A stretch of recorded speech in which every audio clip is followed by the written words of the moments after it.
เพื่อนๆรู้ไหมครับว่า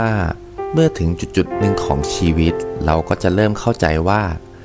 เราไม่อยากวุ่นวายกับใครไม่อยากอยู่ในวงสนทนาที่เต็มไปด้วยเรื่องของคนอื่นคือถ้าพูดง่ายๆก็คือว่าเสือกเรื่องชาวบ้านนะครับไม่รู้สึกว่าอยากแข่งขันกับใครแล้วก็ยิ่งไม่รู้สึกต้องอิจฉาใครด้วยเริ่มรักความเรียบง่ายเริ่มอยู่เป็นเพื่อนกับความเงียบได้มากขึ้นไม่มีสังคม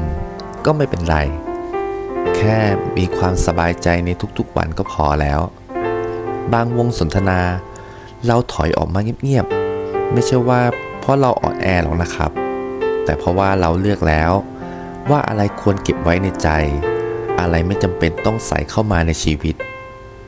แค่นั้นเอง